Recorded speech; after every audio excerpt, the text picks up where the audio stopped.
안녕하세요, 여러분. 수십 척의 요트가 시원한 바다를 가르며 경주하는 모습 보신 적 있으신가요? 와, 정말 멋진데요? 언뜻 보면 그냥 막 가는 것 같아서 복잡해 보이지만 사실 그 안에는 아주 명확한 질서와 규칙이 숨어 있답니다. 오늘은 이 요트 레이싱의 핵심 규칙들을 제가 속 시원하게 알려드릴게요. 아니, 근데 궁금하지 않으세요? 저렇게 많은 배들이 빠른 속도로 달리는데 어떻게 서로 부딪히지도 않고 또 공정하게 경기를 할 수 있는 걸까요? 정답은 바로 모든 선수들이 칼같이 지키는 경기 규칙에 있습니다. 바로 이 규칙 덕분에 그렇게 아슬아슬하면서도 안전한 경주가 가능한 거죠. 자, 근데 이 규칙들을 그냥 딱딱한 법 조항처럼 생각하시면 안 돼요. 모든 규칙의 맨 밑바탕에는요, 바로 스포츠맨십과 페어플레이 정신, 그리고 무엇보다 안전이 깔려 있기 때문입니다. 그러니까 이기려고 규칙을 어기는 게 아니라 규칙 안에서 정정당당하게 승부하는 게 진짜 핵심인 거죠. 실제로 룰북에 딱 이렇게 쓰여 있어요. 보트가 규칙을 위반했을 때 즉시 적절한 페널티를 받거나 은퇴하는 것이다. 이게 무슨 뜻이냐면요. 심판이 뭐라고 하기도 전에 내가 잘못했구나 하고 스스로 페널티를 받는다는 거예요. 정말 멋지지 않나요? 이런 명예로운 자가 심판 문화가 바로 요트 레이싱의 기본 정신입니다. 자, 이제 레이스에서 가장 심장 쫄깃한 순간이죠.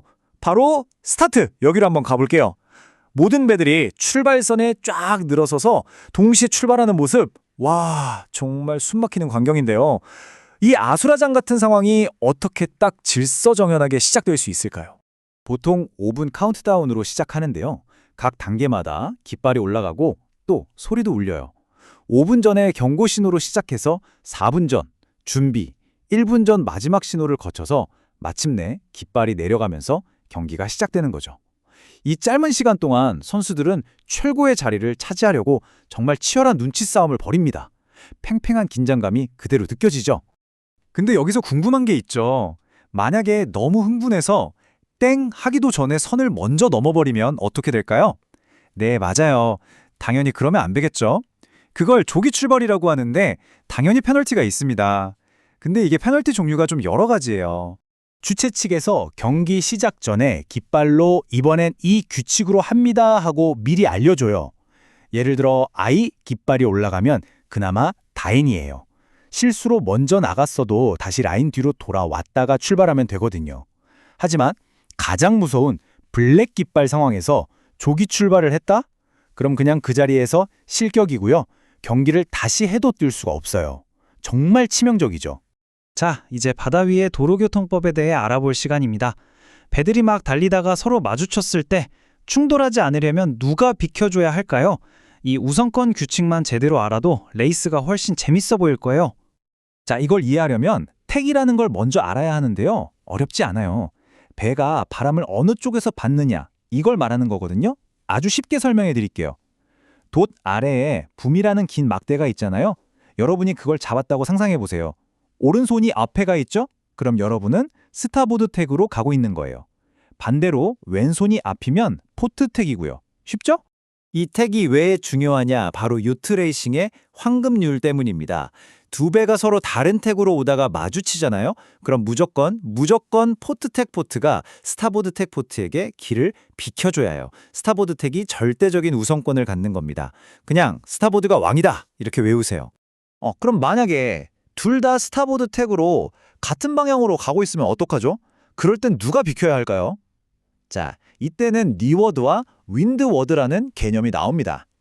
쉽게 말해서 바람이 불어가는 쪽, 그러니까 바람 아래쪽이 리워드고요.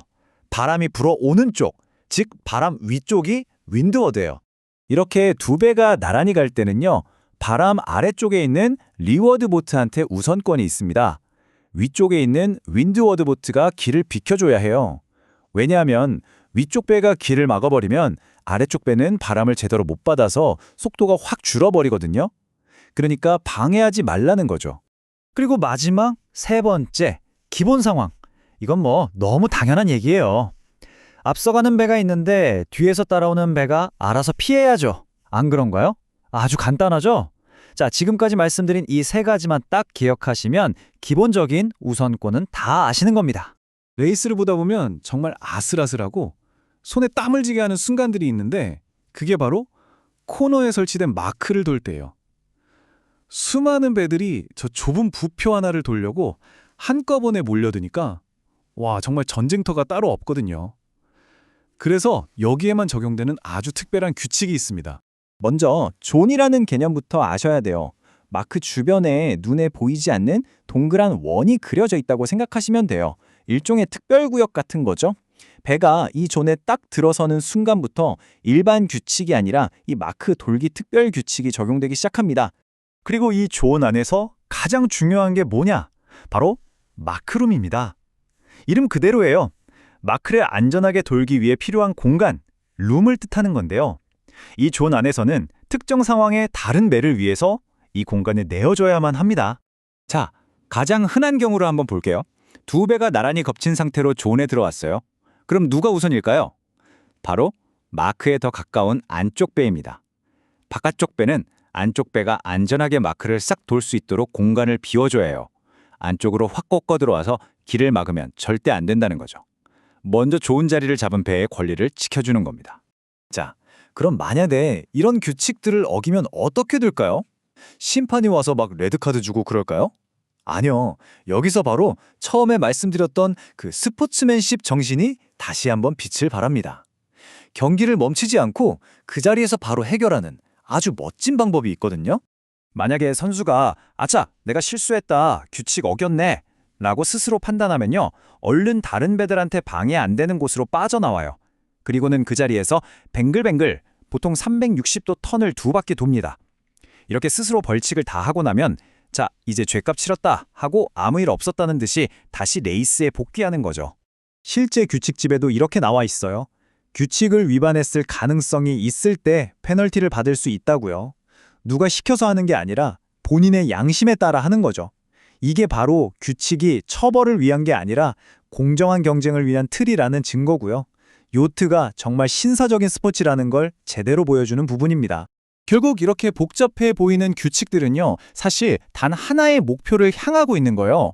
바로 모든 선수들이 자기 기량을 마음껏 펼칠 수 있도록 공정하고 안전하고 또 박진감 넘치는 경쟁의 판을 만들어주는 거죠. 자, 오늘 저랑 같이 기본 규칙들을 쭉 훑어봤는데요. 이제 요트 경기를 보시면 그냥 와, 빠르다, 이게 전부가 아닐 거예요. 저 배가 왜 저 타이밍에 저렇게 움직이는지, 지금 선수들끼리 어떤 치열한 수싸움을 하고 있는지가 눈에 들어오기 시작할 겁니다. 바다 위에서 펼쳐지는 체스, 그 진짜 재미를 발견하게 되실 거예요. 다음에 경기를 보실 땐 그 숨겨진 전략을 한번 찾아보는 재미 꼭 느껴보시길 바랍니다.